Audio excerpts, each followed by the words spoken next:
Lez Hang Out. And let's talk about what Lez is about. And let's listen to two lesbians shout. Lez Hang Out. Hey everyone, welcome back to Lez Hang Out, the podcast where Ellie's about to try to guess what song I'm singing for this episode. Yes. Okay, I had a few thoughts. One Okay. is, you having my baby. I don't remember the rest of the words. Good. You're a woman in love and I love what it's doing to you. Or then I also was looking at the soundtrack and it was Young Hearts Run Free. But then I forget where the heck that was in the movie. All excellent choices. None are what I picked. Accurate. Yes. No. Here's what I picked. This is the podcast where it's a beautiful night. We're looking for something dumb to do. That's good. Hey baby, I think I want to marry you. That's good. I was thinking too, it could be like, I know R. Kelly is canceled, but Trapped in the Closet.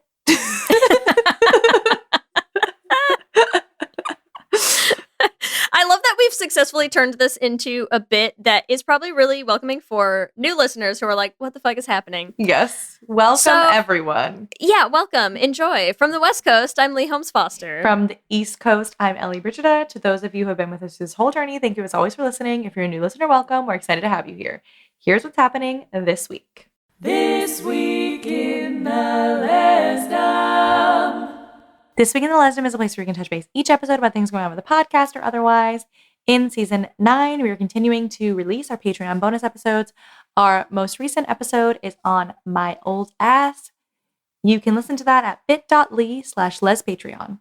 Also, we want to let you all know this episode is being sponsored by Wet for Her. And listen, the holidays are coming. Maybe you want to be doing some shopping to, spice things up a little bit. Get some new toys, if you will. We want to help you do that. For the holidays.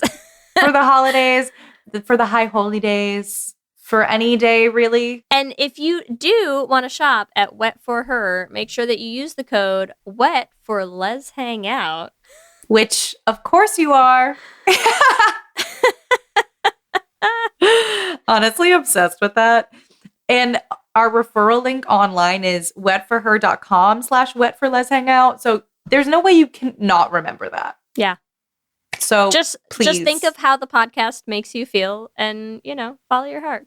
Treat yourself to some sex toys on Lez Hang Out, and we hope you get wet for Lez Hang Out. As Ellie and I desperately try to make it through this segment. In the greater Lez universe, Sarah Paulson's Hollywood Walk of Fame just happened, and it was a big lesbian party. There were Niecy Nash, Jessica Betts, Clea Duvall, Holland Taylor, of course, was there. And I would expect nothing less from biggest lesbian alive's Hollywood Walk of Fame. We love that for you, Sarah. This has also been circling the internet and it's cracking me up. 81-year-old woman won Best Technique at a lesbian pie eating contest. It just shows you, you never lose your skills. So don't worry if you're like, oh no, I'm going to get old. No, don't worry. You're going to get old and you're going to be the best lesbian pie eater in the entire world. And we love that for you. So for this pie eating contest, they had to eat the pies without using their hands, which, of course, lesbians. And this 81-year-old Babs Deitch won the best technique. This is hilarious. She said, I took my time savoring every morsel of crust hidden beneath those sweet hills and valleys. Babs really knows how to do it. We love you, Babs. And to anyone who is dating Babs, you are a lucky, lucky girl. That's what's happening this week. Back to you, Ellie and Leigh. Thanks, Ellie and Leigh, and welcome to episode 8 of season 9, our next installment and our first season 9 installment of Lez-ssentials. Lez-ssentials is a recurring segment on the show where we dive into classic lesbian movies or TV shows. And since it's our first season 9 Lez-ssentials, Ellie and I had been talking about the fact that maybe we don't need to do an original song for every single Lez-ssentials episode, but then we made the classic mistake of letting me watch a movie on a plane, especially. Yes, Leigh. So you needed to fall asleep on that plane. And so I landed and had to text Ellie and say, whoops, I think I should write a song for this beautiful, beautiful film. And So here's what we came up with. We will have an original song for this Lez-ssentials, but it's not a guarantee that they'll be around for everything because we are writing a lot of music and Ellie's trying to, maybe put an album together, like just maybe something casual like that, Exactly. And Leigh has a lot of material to write for me. And instead, I'm writing songs we don't need for a movie that probably made you cry a ton. So, yes. But you can stick around at the end of this episode to check out our original song for the Wedding Banquet. It's called Pieces. Pieces of me. Yeah, that's how it goes. And for this Lez-ssentials, we are talking about The Wedding Banquet, 2025 queer film, a remake of a 1993 queer film. I have not seen the 93 one, I haven't seen the original either, and I'm feeling like we sort of fucked it, Leigh. We should have watched the original so we could have talked about both of them. But we should have, but you know what? Maybe we watch the original and we can do a separate episode yes, on it. Yeah. Honestly, I also watched this film on a plane. We'll talk about it, but I feel like we're not maybe expecting to do this for a Lez-ssentials. Watched it and we're like, we need to cover this. So I'm excited to dive in. I'm excited as well, and I'm going to dive us in, as always, with our IMDb synopsis for 2025 smash hit The Wedding Banquet is as follows. A gay man makes a deal with his lesbian friend, a green card marriage for him in exchange for in vitro fertilization treatments for her. Plans evolve as Min's grandmother surprises them with a Korean wedding banquet. Love it. To be it's fair, not bad. We've had way worse synopses. Longer than most. Yeah. Gives quite a bit of information there. So I feel like it's good. Well, Leigh, let's start by talking about our experiences with this movie. So okay, you have said you watched it on a plane. What were your feelings on that plane? Thought it was really, really sweet. I liked it a lot. I mean, I feel like I was impressed with myself because I'm watching this. I watched it in the same year it came out is actually crazy of you. Huge for me. Mm-hmm. I will accept cards and flowers sent to me. Parades are welcome. Mm-hmm. So I was very proud of myself. And yeah, I really wanted to see it. It happened to be on the plane when I was flying. And so I was like, oh, I'm so watching this. And then rewatched it this week with Kelsey because she hadn't seen it. And so I was like, oh, you'll actually really like it though. So did she like it? Yes, although we have like 20 minutes of the end left that we're going to watch after you and I finish recording. Mm-hmm. So I anticipate that's when most of the tears are going to come. But so far, she's a big fan. And I just think it's really cute. I like it a lot. It hit really hard. I agree. I also watched it on a plane with Bailey on our way to Finland, I believe. And we were both, I think me more than her, but her as well, like sobbing on the plane. And I just wasn't really like prepared for that. Like, I don't know what I thought this movie was going to be, but I didn't expect it to be so sentimental and heartfelt. And I loved that about it, but I just was not expecting it. I felt like, especially because like Bowen Yang was in it, I was like, this is going to be really comedic. Comical, yeah. Well, and the trailers did not play up, I think, how heartfelt it was going to be either. Mm-hmm. And I feel like it's a really interesting movie to dive into. I did look it up on Rotten Tomatoes. It's got like an 86%, which I feel like is pretty good for a queer film. Yeah. It's very well made, very well acted. I feel like it's funny because it's like, yes, now it's 2025. This is the kind of media we're getting. But it's interesting to think about just like where we were in the past and where we are now. So I know that's like maybe a low-ish bar, but it's a bar that's important to me. That it's a good, actually well-made film. Yeah. And yeah, I feel like it just like dives into queer. It's very chosen family focused, which I love. Mm-hmm. Like a very, very chosen, like almost too on the nose chosen family, but beautiful. So yeah, I really enjoyed it and I'm excited to talk about it. I am too, because especially now having like just sort of rewatched almost all of it, I'm full of thoughts. I'm full of feelings. All right, well, where do we want to start? Do you want to give like a rough, I know we offer our Lez-ssentials, we try to do a rough like let's talk about what this movie's about. Can we do a really quite short synopsis? Quite short synopsis. Spoiler heavy. So we have two couples. We have our lesbians, Angela and Leigh. We have our gay boys, Chris and Min. Angela and Leigh are trying to get pregnant. They are doing IVF with Leigh trying to carry a baby. They've done 2 tries so far. Neither of them have taken. And they are broke. Mm-hmm. They are house poor, out of money. Chris and Min are dating and happy. Min is the heir to a Korean conglomerate that wants him to work for the company. He doesn't want to. He wants to get married to Chris, who's like, haha, no, bitch. I don't want to get married. And so Min comes up with an idea. He's like, I will propose to Angela, and if Angela will marry me, I can get a green card. I can stay in the country. I can get my grandmother off my back. Can pay for your IVF treatments with all of the money that my family has, right? Mm-hmm. So they hatch this cockamamie plan to be like, okay, we're going to make Angela pass for a hetero, introduce her to my grandmother who's flying here from Korea now, Mm-hmm. and then we're going to have a quick courthouse wedding and pack grandma back up off to Korea and then call it a day and live our happy gay lives. I think that they managed to fool his grandmother for a whole 10 minutes? like maybe it's minutes. I was thinking seconds. Mm-hmm. She's like, you're gay. You're gay, Yeah. you're gay, you're gay. Gay, Yes. gays all around, gays everywhere. And then she's Chris like- waves at her once and she's like, this elegant gay man living in your garden.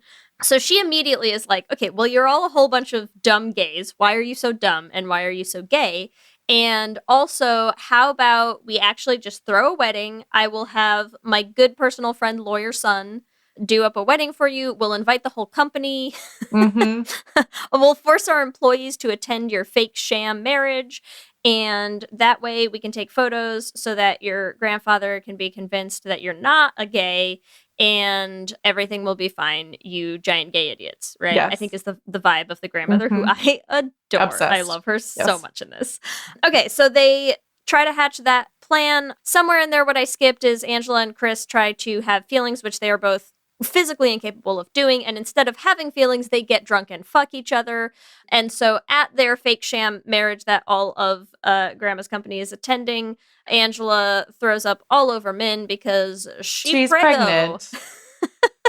which is messy. Mm-hmm. And then they implode all of their lives and then slowly become a chosen queer family with 2 children. Good? Yes, perfect. I skipped nothing in there, right? Honestly, a very good quick synopsis so we can dive into the meat of it all. Yes. Yeah. Just so we're all on the same page here. Yes. Gay idiots. Gay idiot. Gay idiots, iconic grandma, and babies. I don't know where to. Let's start with the babies because it is a big thread. I feel like it's a very interesting concept because, I mean, you have had queer children. Like, you've had Yes. to deal with doing the lesbian children thing. I have friends right now who are going through this whole IVF situation, Mhm, and mhm. it is deeply expensive. And so I feel like it is funny. It's like, I feel like whoever wrote this, and I'm assuming they're queer. Like, they have to be queer because it's Yeah. such a very specifically queer storyline. It's like, taking that baseline of like, I'm a lesbian and I have gay friends. And like, I feel like all gay man friends are like, I'll give you my sperm. And then they're like, but you have to be my surrogate. Or like, you know what I mean? Like, it's like, let's trade eggs and sperm. Like, it's Yeah, a thing yeah. that like lesbian couples and gay couples talk about. It's just blown up to such like wild proportions that it is farcical. I mean, that's the point of it. But it comes from a very real place. And I feel like that's what makes it so heartfelt, is Yeah. like you're really leaning on the idea that Leigh wants a child so badly. And Angela clearly like loves Leigh and wants to have the baby with Leigh, but like it's far more complicated than just like yay, queer families and babies are perfect. Like, it's giving a little bit the kids are all right, but like less straight. Like, way less straight. She's got mommy issues, Ellie. She's got some serious mommy issues. I can't believe my synopsis didn't even touch on the incomparable Joan Chen in this, because she's fantastic and I love her. So good. But I don't know, I feel like that piece is like, I mean, I think one of my friends is spending like 20 grand to just conceive a baby. And yeah, like, no, it's expensive as shit. Like, and that doesn't include all the things you have to pay for once the baby actually arrives. Babies famously are cheap, Ellie. I don't know what you're talking about. That's what I've heard. That's why everyone's just trying to have them, because they're easy to take care of, and like, they don't cost you any money. No. And they don't or take time. Any time or effort. No. Yes. So simple. Exactly. You heard it here first, folks. Babies, cheap, easy, and no work at all. No work at all. Don't know what everyone's complaining about. We've struggled, not at all. Here's my question to you, Leigh, and I know obviously you had a different situation, so like, yes. What were you going to say? Yes. Wait, are you answering my question, or you said? No, I'm saying yes to, we have a different situation. Okay, yes. Excited to answer the question. The answer is yes. Let's say. Lock it in. Let's say that you didn't have the situation that you had. You really wanted to have kids, and you had no money, no access. Is this a will I fuck a penis for babies question? No. Okay. Would you do the green card marriage? Oh, I mean, on principle, yeah, 100%. I mean, obviously, you're like, you and Kelsey would not have been married at this point. Sure. In our fanciful hypothetical situation world that we're talking about, yeah. No, I mean, in principle, yes, absolutely. The one thing I will say is, like, having known people who have done the green card application and like interview process, that shit is crazy. Like, you better have your stories fucking tight. Yes. Because I will say, like, these two idiots are not passing. There's no way in the world. There's no way. And I feel like that's the point too, is like, I mean, it's like comical that they're even trying to pass this off as real. Oh, 100%. Yes. To the point where, like, in the end, it has to be, if you want this man to get a green card, he has to marry his boyfriend, of course. Yes. Because it's the real thing. Like, you can't just like pretend like.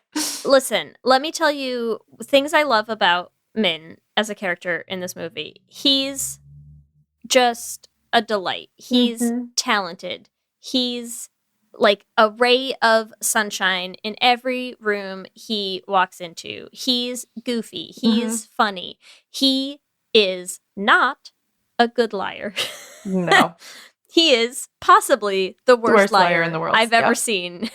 Ever. And that man is not convincing anyone that he is sleeping with a woman on the reg. Especially that lesbian woman.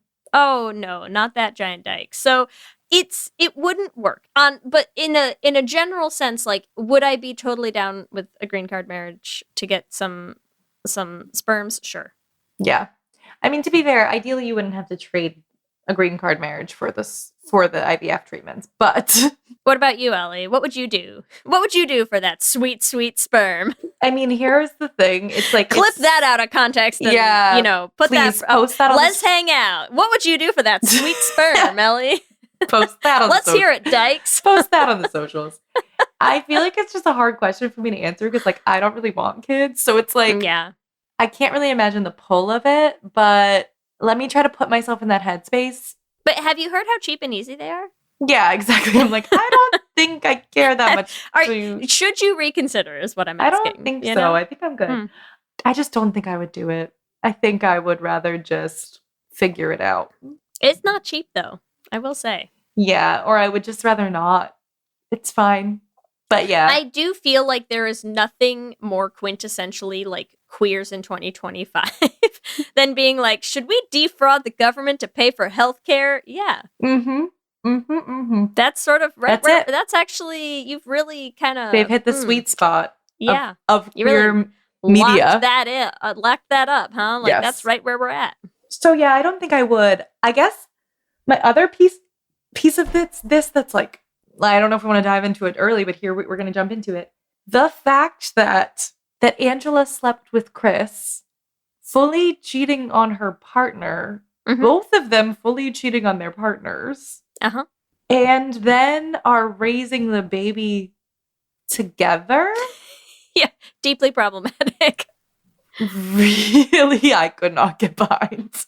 Yeah. And I'm like, queer people forgive easily, question mark? Like, that whole thing was crazy to me. But here's the thing.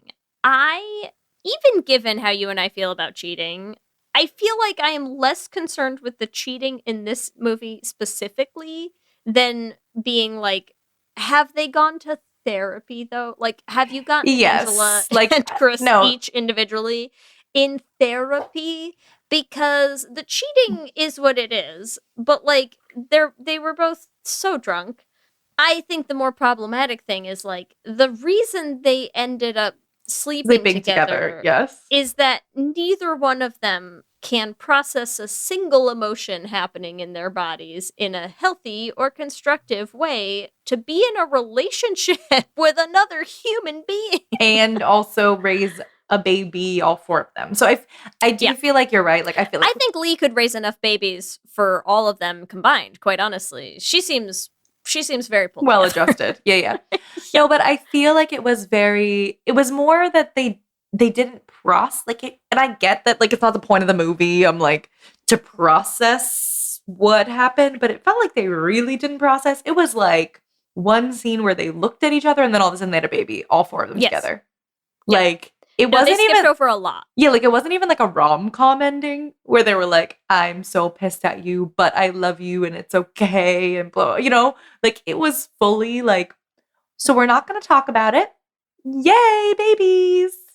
Like that was so distressing to me. Yeah.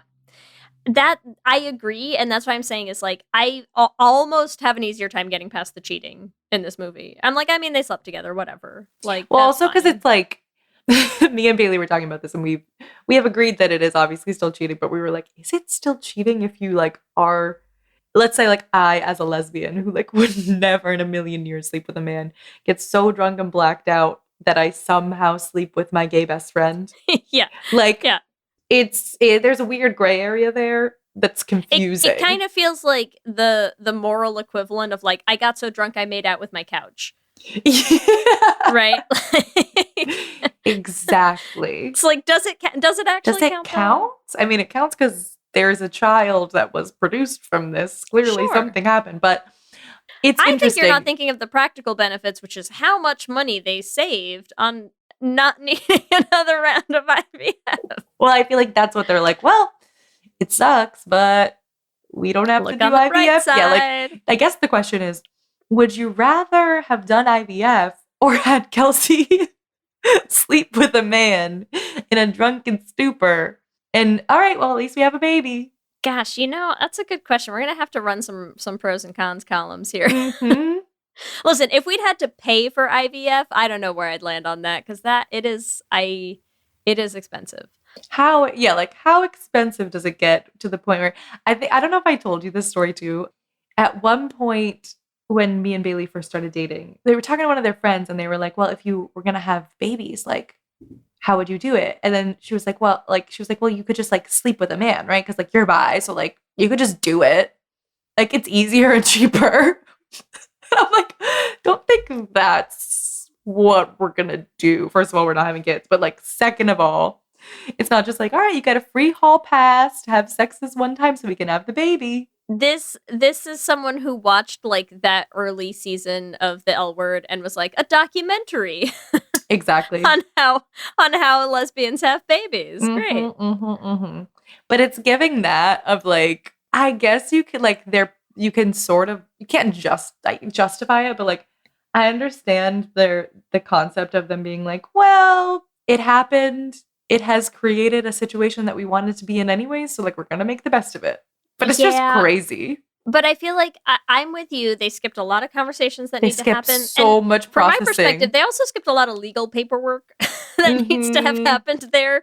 Because, it is like he does need to sign his parental rights away. Well, I don't know if that's what I'm saying. It's like, it doesn't seem like he did. Like, are all four of them all four of them are acting as the parents.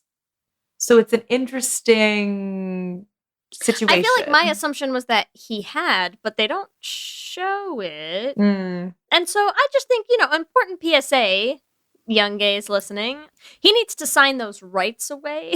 Mm-hmm.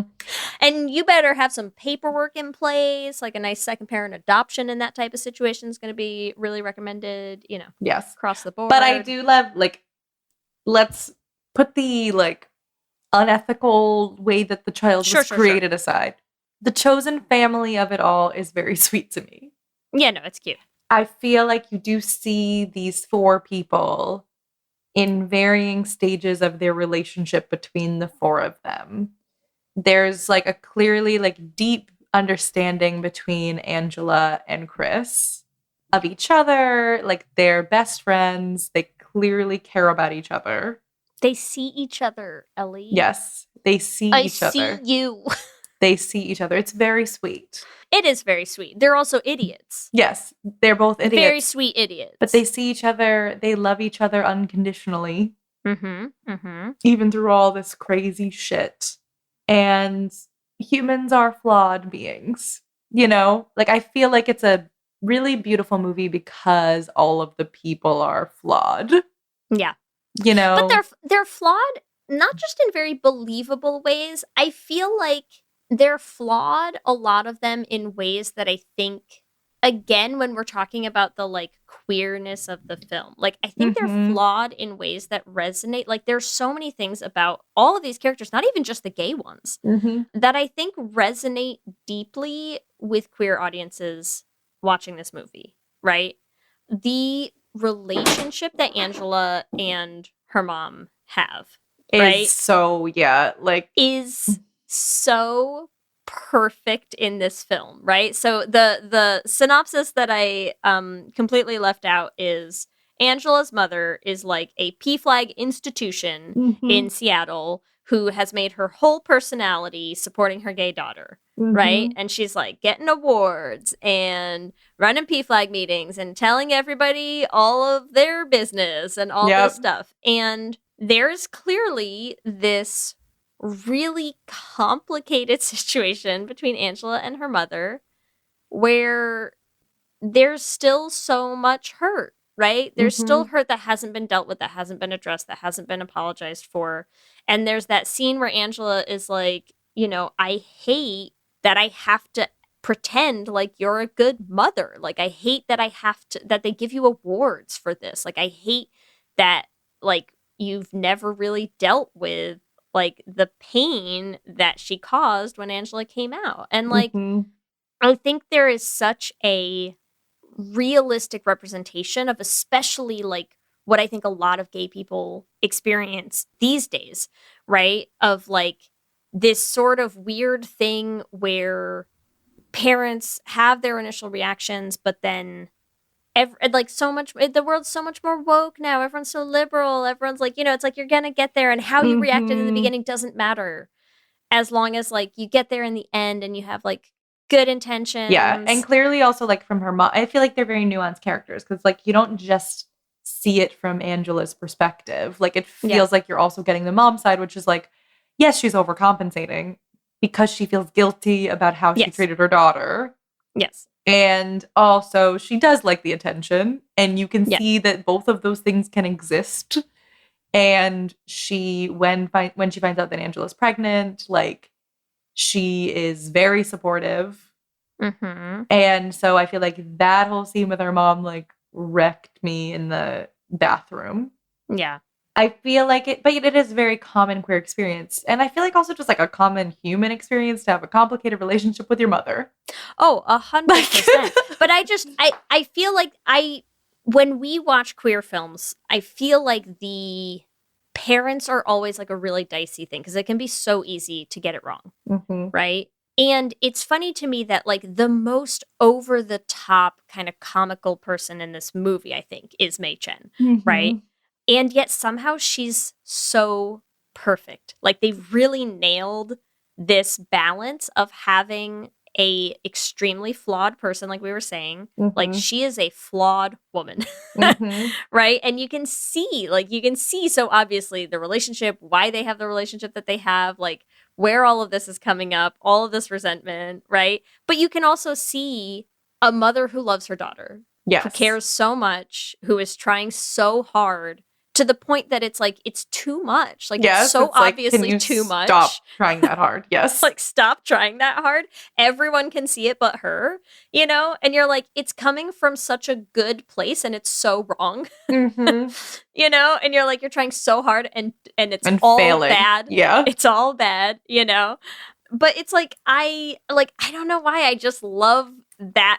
The existence of her character just like brings me so much joy. I'm like, that's such a well written character for it to be just comedic enough, I think, that like parents, like actual straight parents of queer kids who were watching this movie, like might be able to get it. You know, it's like, it's not, it's so heavy handed and yet it's not Yes. too heavy handed because they're showing you a character and being like, wow, look at her. She is like marching in the parades and waving the flags and doing all this stuff, and yet not addressing the underlying issue that happened, right? Yes. Like, you can actually avoid it and end up here no matter how hard you think you're like trying all, like, Yeah, I feel like she's just it like, can still not be right. yes. Well, it's also like shows you exactly why Angela can't show her feelings. It's like, it's just a different way of this woman not showing her feelings, right? She's like, I'll pretend to be perfectly happy all the time and like overly supportive and like, yay, gay. And like, Yeah. you can't really have a real conversation with that person. No. And like, Angela's so frustrated that she can't have those real conversations with her mother until shit hits the fan real hard. And then it's like, okay, she's scared to be a good mom because it's like also about generational trauma, right? It's like she's scared she's not going to be a good parent because her mom was not a good parent to her. And I mean, I feel like that's a really relatable queer conversation. Like, I just feel like a lot of my friends talk more about like the ethical implications of having children from like many standpoints, right? Like freaking climate change, but also like from, okay, but am I a healed person? And to be fair, like, are any of us ever going to be fully healed? Probably, you know, we're all working on it. But like, am I actively working on it? And like, or am I just like scared that it's not possible to not create generational trauma? Yeah. Like, it's like maybe some of it's less bad than others, but like your kids are still going to inherit some shit from you no matter what. Oh, 100%. Yeah. God help me when my kids are grown up and in therapy on their own, you know? Mm-hmm. Speaking of, I want to take a quick break, come back, because I have more generational trauma and family stuff I want to talk about. Welcome to our newest segment, Ho Ho Homos, where we take your questions and answer them over the holidays, because what better time is there to answer all of your gay questions than when you go home and hang out with your straight family? Just let me set the scene for us. There's a fire crackling. We've got a giant mug of hot cocoa with just a whole layer of marshmallows on top. Like, we're cozy. We're hate watching Happiest Season. Yeah. Yeah. Just the holidays, right? Yes. The holidays. Yes. Okay. We're screaming at family members. You're familiar. Yes. You know what these look We've like. heard of it. But we're excited because we have been talking about this for a little while. We want to talk about your questions and answer them. And I feel like we have some advice. I feel like we can give some good lesbian advice. What do you think, Leigh? Yeah, I feel like I think more people should ask us for help. Yes. I don't know why no one's paying us to do this, Ellie. You should. But here we go. Here's our first listener question. I'm always falling in love with my straight best friends. We have sleepovers. She holds my hands when we watch movies. We just saw Wicked and I couldn't even enjoy the movie because my heart was beating so fast. Please help me. I need to date a gay person. Girl, first feel you. I'm so sorry for your experience and I've been there. It's so relatable though, because like I think I've told this story on the show before, but it's like my first memory of like going on a date with a girl and we like went to see a movie, and I was just like, literally all we did was hold hands, and I was like, I'm going to explode. Mhm. Like I might just like a small pile of like confetti, like just gay confetti is what's gonna exist in my seat in a bit. So yeah, that's real. Yes, I will say that too. I mean, it still has happened. It still happened to me quite recently. Like my first date with Bailey, we watched a movie and I was like, ah! Yeah, I remember because you were like, we're just gonna watch Inside Out 2. And I was like, And I was be like, fucking for real. Like be yeah, I was so like, for real right now. just going to watch a movie with totally Yeah. platonically. And Wicked though is like that's a Wicked is a gay film to watch. I feel like that choice, we don't need to speculate on the actual sexuality of your friend. But I will say, yeah, I'm just gonna say if they say they're straight, they say they're straight. Let's not assume anything about them. I like how you were gonna say that, and I was immediately about to be like, kiss your best friend. I don't see the problem here. Well, yes, of course. But if we want to find people who are queer, I'm not sure how old you are, so I don't know how much we can give this advice, but I'm going to give you advice like you're at bar dating age. Yeah. Start there. Let's assume we're like a legal adult. Yes, right? Sure. Number 1, find queer spaces. Surround yourself with gay people so that one of the people you are around is gay for you to fall in love with. Meet people who don't say they're straight at the very least. Yes. Whether they are actually straight or not, like they need to be in the I'm not straight. And I'm going to say maybe this is toxic advice, but let's say that this friend who you're in love with is actually in love with you back. If you're starting to go into queer spaces and dating other people, maybe that's going to give them the push they need. Just Take them saying. to a gay bar. Don't bring them with you. Here's my don't do it. Do not bring them with you. No, just tell them how much fun you're having at the gay bar. You're just like, oh my God, last night, hot to go. I was dancing. It was hot. It was sweaty. It was amazing. I had the best time. And then you just see what they say. That's the funny thing, though. I'm like, I know you. You're going to bring your friend. You're going to bring your friend. Okay. Yes. Also, not everyone has a gay bar near them because we know that. True. So I will say like that works well if you're in like major queer metropolitan area. If you're not and you're having a hard time finding queer spaces near you, like let's be also real with ourselves. It's 2025. This is why dating app exists, right? Yes.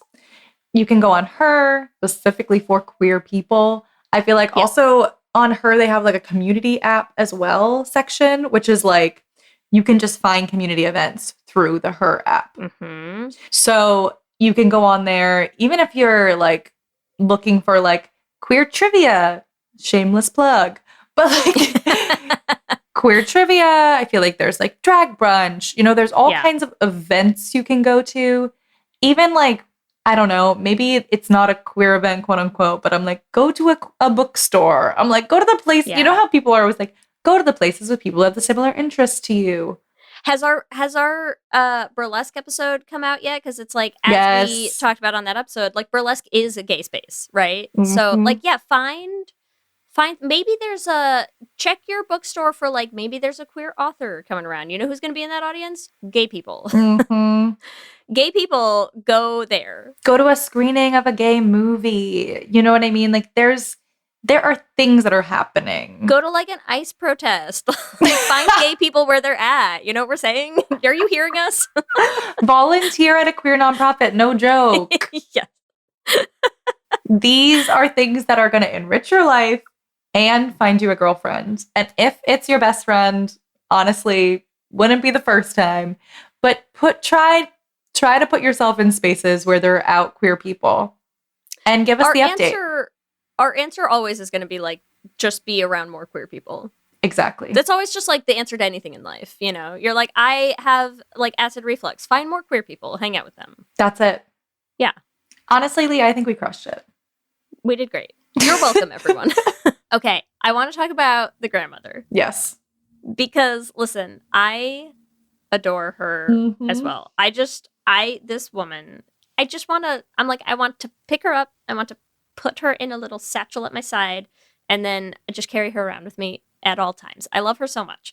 And I think that, again, there's something that I find so adorable about this little woman who is just constantly, there's just something about the look in her face as she watches these gay idiots navigating their lives. And she's like, I don't care that you're gay. I care that you're stupid.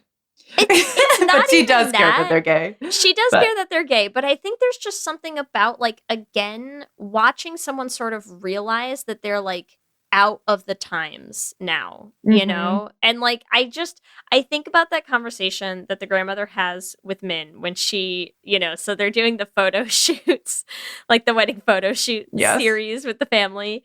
And she and May are talking while Angela and Min are doing their little couple photos where they try to pretend that they ever want to touch each other. And then she's talking to Min afterwards, and she's like, you know, she was trying to invite me to some club, like, Americans are really weird. And then she has this moment where she's like, she seems really pleased that Angela is gay. Yeah, she's confused. Like, and she's confused. And he's like, yeah. And she's like, what about Chris's parents? Like, are they pleased that he's gay? And he's like, yeah. But just, like, a normal amount. Of please. Not this. Right? Yes. Well, to be fair, I'm like, the mom is giving, like, me if I ever had children. Oh my God, 100%. Like, if they're gay, I'm like, oh my God, this is the best thing that's ever happened to me my entire life. I love my gay daughter. I'm gay.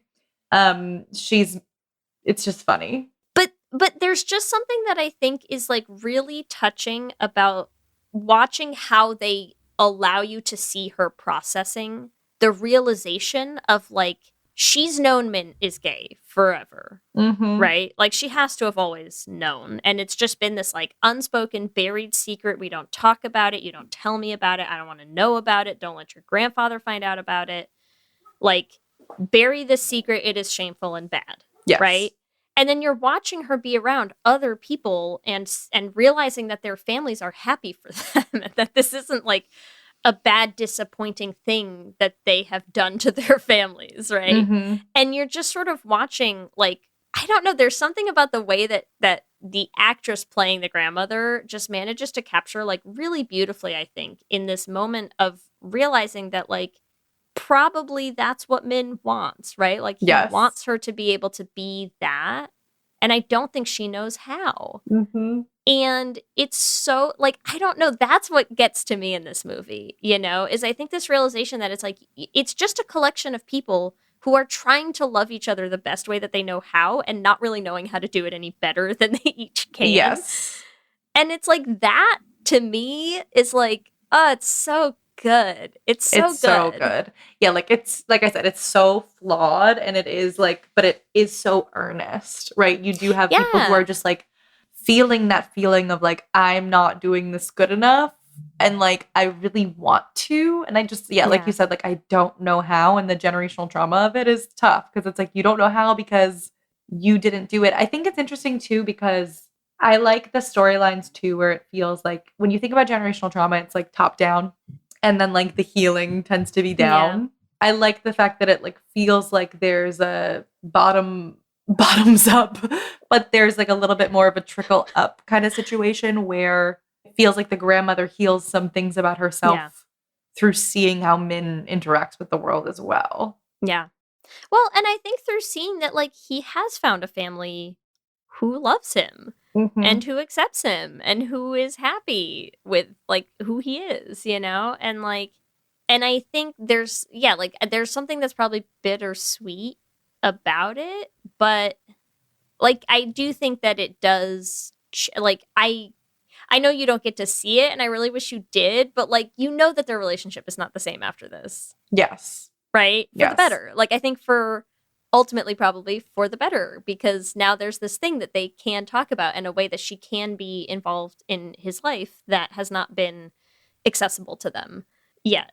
Yes. You know? Yeah. And I feel like those are the pieces also that just, like, made me bawl. And to, like, her, I feel like it's an interesting thing because you start with the green card marriage situation, right? So it's like Min is trying to be like, how do you marry someone you don't love? And she's like, girl, I've been and done that. Yeah.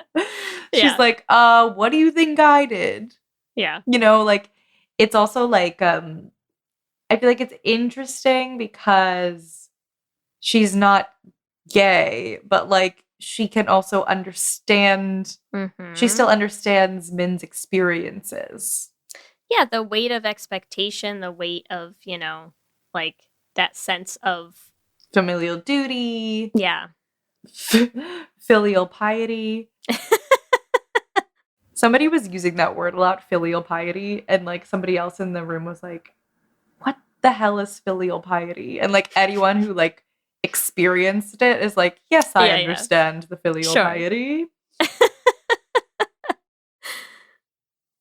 I think there's something to be said. Like, this whole thing where we're always like, the younger generation to the boomer and up crowd of just being like, oh, you haven't heard of doing whatever the fuck you want. Like, but there's also a sense in which, like, yeah, it's very real. Like, we feel a certain sense of being able to be true to ourselves and live our lives that, granted, I'm not going to say for every person these days is as accessible, but is certainly, I think, a departure from how it has been for many, many of the previous generations. Like, yeah, Min's grandmother was never going to find a guy she really fancied and marry him and, like, forget what her family cared or thought about it or whatever. Like, no, she was going to marry the guy that she had to marry and make it work, Yeah. It's an interesting story to watch from that perspective of, like, even the familial responsibility from a gay lens. Yeah. But like even more than that, I feel like it's a beautiful story to see because by the end, the grandmother's like, you're not marrying this girl. She's like, come on. Like, you know what you want. She's very happy that he is not doing the thing that she did. Yeah. And so it's cute. It's so fucking cute. I just love her. It's very cute. She's so, she's, and I think it's like so important to see that because it's like, it's real, right? It's real that like she obviously is like, gay people and she's confused by it. And I think you far more often in the real world, quote unquote, find those kind of family relationships where like the elders in the family don't quite understand the gayness and they're like, it's not really right with me, but I do love my daughter, son, granddaughter, and I want to understand.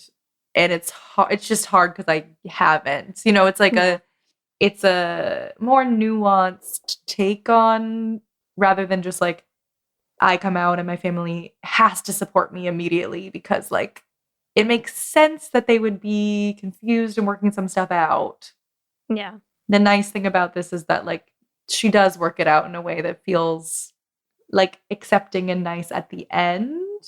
And like you see that journey for her in a way that doesn't feel so bigoted. So it doesn't feel like so heavy in this particular movie. Yeah. No, but that's what I'm saying is like I think they do a really nice job of showing some of that. It's like they are realistic, grounded, approachable examples. Do you know what I mean? Of like what it can look like. Yes. And again, it's like I feel like that is an approachable model for just get a green card marriage so that your grandparents have to come and celebrate with you, and then they're like, what are you doing? Just marry your gay boyfriend. It's approachable. It's relatable and approachable. But it is funny. I don't know what anyone's complaining about. Yeah. It's so easy, okay? Yeah.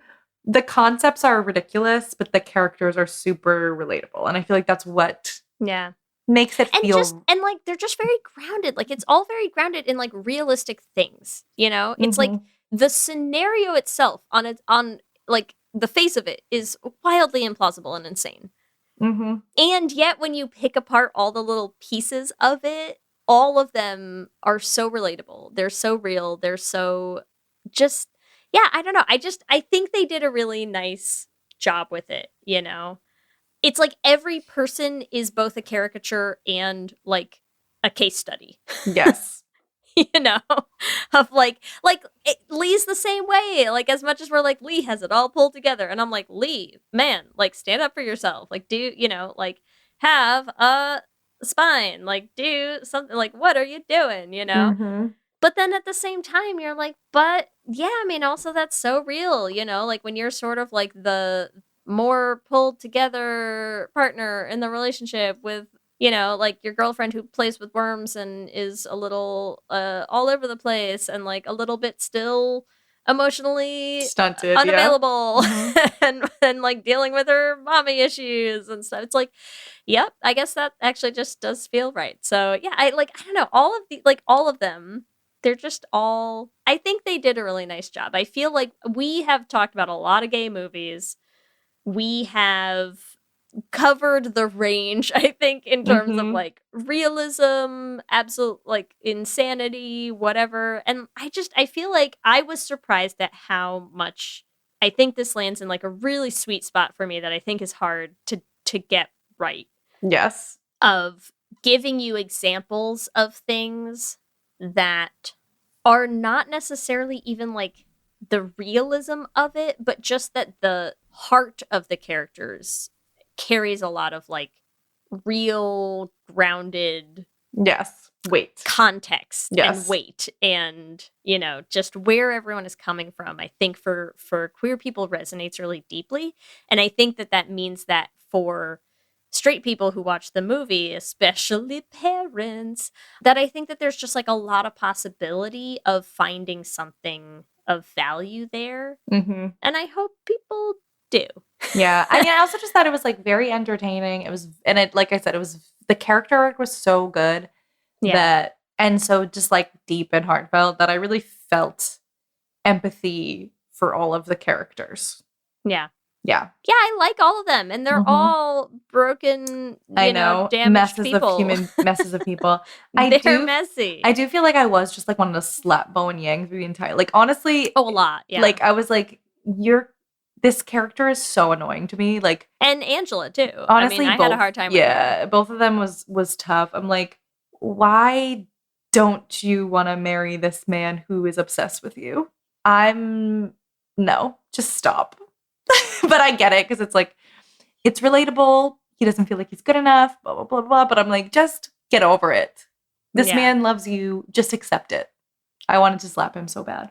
And then, yeah, I do hope that they go through some extensive therapy, couples therapy, so much therapy, individual therapy, and figure out their lives. Because that's the only thing that was really stressing me out at the end of this movie, when they're all like, we're a happy family. And I was like, what kind of trauma are you bringing into this child's life? Yes. Well, and especially because I'll tell you what, man, like, especially with functionally twins, here's the only part of this movie that literally for me is kind of like, so I'm like, let me tell you what no one is when you have a newborn, let alone, I'm sure, twins.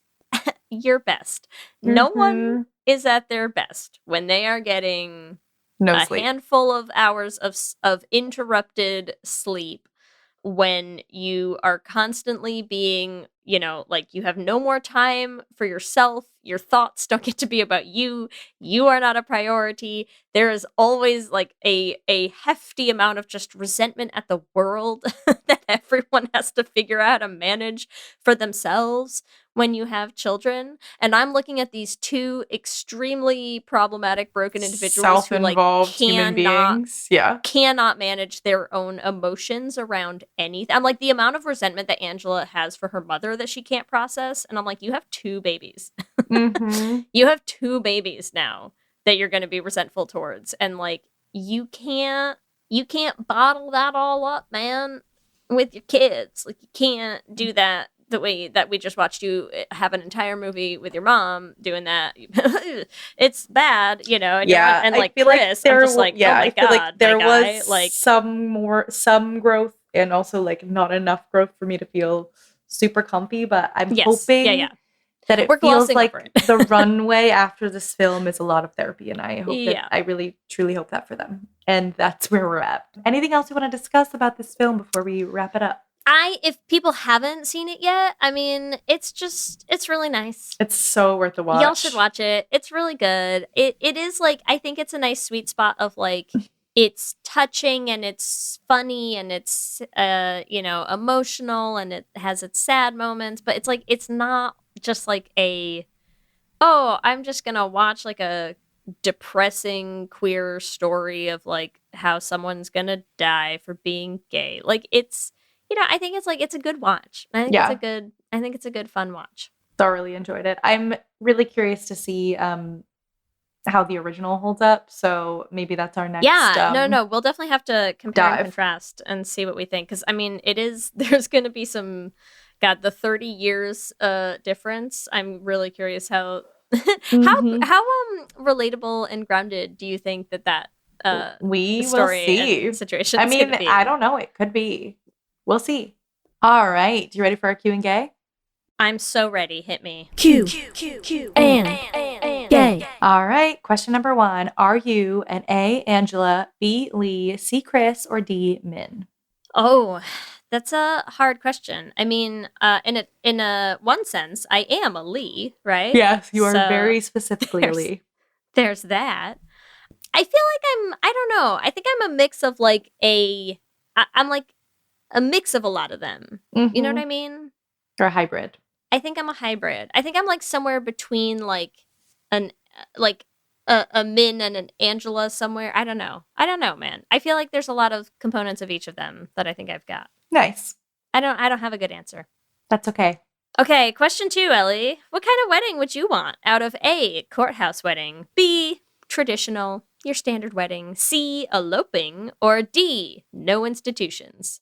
What does no institutions mean? Like not at a like church? you don't do wedding. You don't do marriage. Don't do marriage at all. Yeah. I feel like it would be C, elopement for me. Something tropical, like let's get the hell out of here. Love that. But technically I'm doing a courthouse wedding in May. Hey, man. Then probably a destination wedding when we do our big one. And maybe it's all a sham for a green card and none of us will ever know. You're so right. You are so right. But who is getting the green card? It's me. Everyone gets a green card in the end. I feel like getting gay married is not like the safest thing to do right now to not get kicked out of the country. So I don't know how well that will work out. But yes. Oh, question 3. How do you do avoidance? A, drinking. B, move to another country. Or C, birding. I guess out of these choices, I would have to go with C, birding. Do you bird? No. Although, can I tell you my fun birding story? It's not a fun birding story at all, but it's the closest I have to a birding story as a person who doesn't do birding. Yeah. Okay. So, as you know, we were just on the East Coast. We were visiting some of my family, and my cousin's son, he's 3, very into birds. And so they have a little book, like a little, handbook guide to like birds of New England, which I thought was great. So he loves to like watch the birds. They have a little bird feeder outside. He loves to watch the birds and he knows a ton of birds. Here's my favorite thing about this book. I think I've picked the wrong career in life, because here's what I think my career should be, is whoever's job it is to write this book, which must have conservatively, 1,000 birds in there. Okay. And for every bird, it'll have like, here's the name, here's the, like Latin name, like, here's the thing, here's the whole tree of this bird, here's like a picture of the bird, here's a description. For every bird, what it also has is a little section that's just called song or call. And then they have written out how onomatopoeia syllables that are supposed to indicate to you what the call of this bird sounds like. And so you can flip through this book and there's just 1,000 different examples where they'll be like, it'll be like parentheses, trill, rising, low to high, patweet, patweet. And then the next one will be like harsh, grating, caw, caw. And then the next one will just be I feel like your role should have been if they had like a companion packet where you could just listen to a human where you make them trying to make the sounds. Yeah. I am just obsessed with whose job it is to sit down and come up with the onomatopoeic sounds of each bird's individual call. I am obsessed with the fact that this even exists as a concept. I think it's the greatest thing I've ever seen. So listen, how do I get that job? That's the job for me, Ellie. Leigh, just put it on your LinkedIn. Looking for bird call jobs. Bird call interpreting. I'm obsessed with that. So that's my birding story. Okay. Wow. Okay, question 4, Ellie. Would you have sex with a man to avoid IVF fees? A, yes, or B, you couldn't pay me enough? B, you couldn't pay me enough. I am good. Yeah, that's fair. I am good. I will figure out another way. There's always another way. Not be for me. Question number 5, Leigh. How happy would you be if your kids were gay? A, disappointed. B, neutral. C, a normal amount of happy. Or D, over the top. I feel like outwardly I would strive to be a normal amount of happy, but secretly I'd be over the top. Yeah. I mean, listen, I will love my kids if they turn out to be straight. Which, yes. Yeah. I guess. I mean, they could be like them. Talking about generational trauma. Like they could be listening to this episode 5-10 years from now when they are straight, and they'll know listen, how you felt about them. So I love you no matter what. But also be gay. Yeah. Make mommy proud. And this is the future that liberals want. Just a little gay, okay? Like just enough that we can all be in the parade together. To be fair, isn't everyone a little gay at this point? Like, you're fine. I mean, Jesus. Like, you'd have to hope, right? Yes. I feel like it would be really a struggle to not be disappointed with a straight child. I'm so sorry. That's why I am personally not going to have kids because I have too many feelings. Yeah. Yeah. And the real silver lining is you'll never have to have a straight child. Thank God. Thank God. Just a bunch of gay nieces and nephews. It's gonna be great. I love my kids. We believe you. We believe you. Okay. We believe I just need to get it out there. Okay. No Yes, matter we believe what. you. But also be gay. Be gay. Gayer than that. Okay, got it. We're Amazing. Good. Remember, you can give us your own answers to this episode's Q&A questions on our Instagram at Lez Hang Out Pod. We love hearing from you and building community, so we want to shout out some of our favorite things each episode. Spotify Wrapped has been happening lately, so we want to give a shout out to Armani, who said that Lez Hang Out was their top podcast for many, many years running, and they still haven't even caught up on all the episodes. So we love that for you, Armani. Thank you. And we want to thank all the rest of you who we were in your top 10, in your top 100.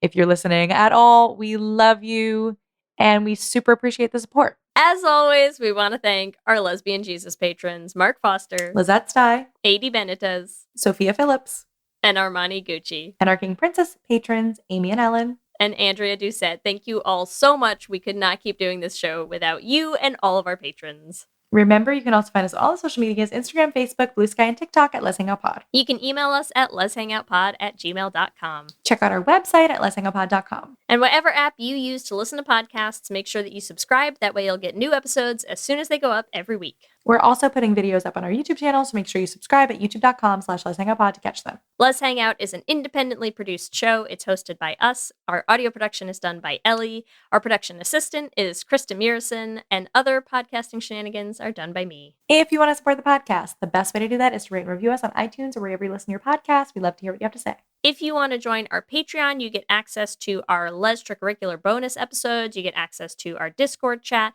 and it really, really makes a huge difference in helping us keep the show running. You can join at bit.ly/LesPatreon. If you want to get some Lez Hang Out merch, it's the perfect time to get it for the holidays.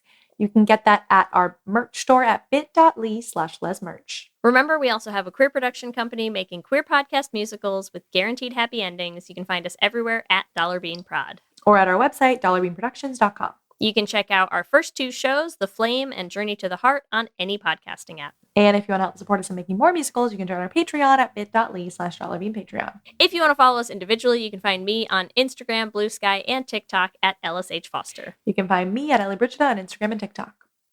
With that, I'm Ellie. And I'm Leigh. And let's hang out again soon. Let's hang out.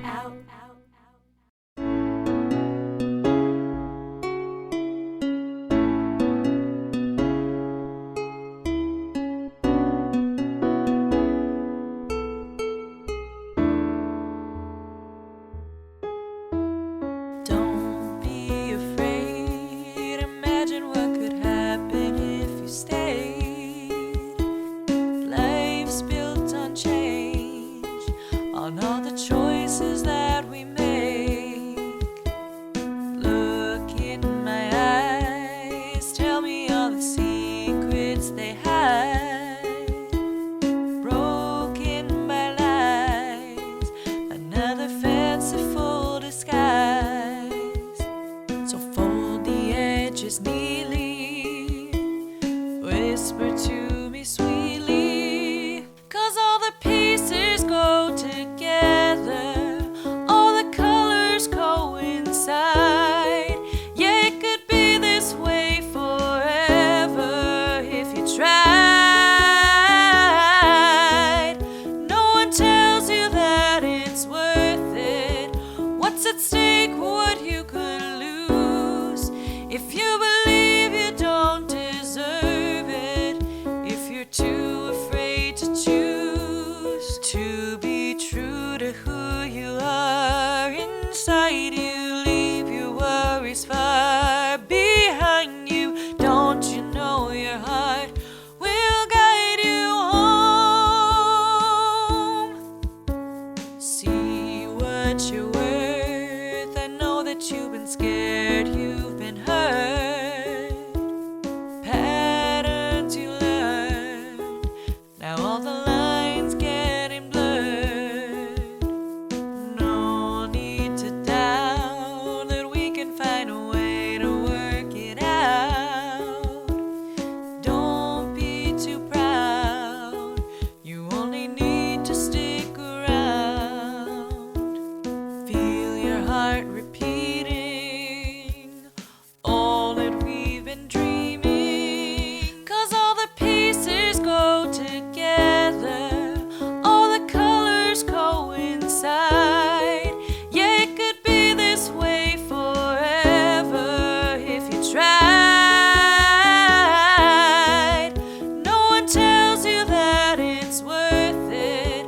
What's at stake, what you could lose, if you believe you don't deserve it, if you're too afraid to choose to be true to who you are inside you. Leave your worries far behind you. Don't you know your heart will guide you home? And on the way are all the things we meant to say. We beg, we fight, we do our best to make it right.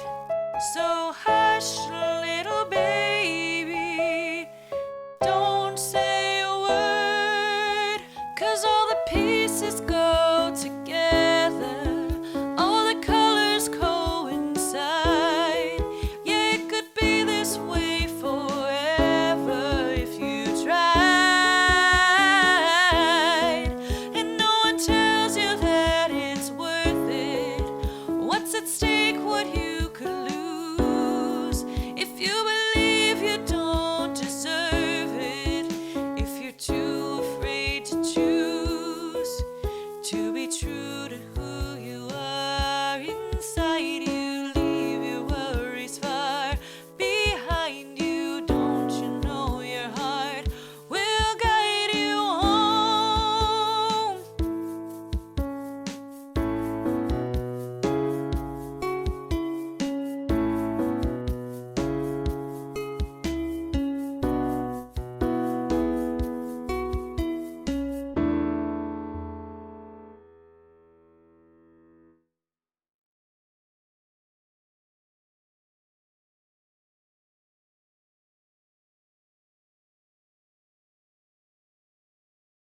From the darkest corners of our imagination comes a game show that's more ridiculous than terrifying.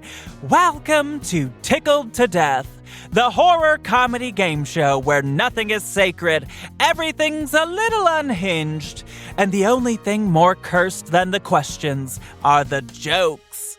I'm Roz Hernandez, your fearless host, and each week I'll be leading a brave group of guests through twisted horror trivia, improv games, and enough sarcastic banter to make you question all your life's choices. So come for the screams, stay for the snark. Listen to Tickled to Death wherever you get your podcasts, and hit follow unless you want the show to follow you. In the meantime, don't get tickled to death.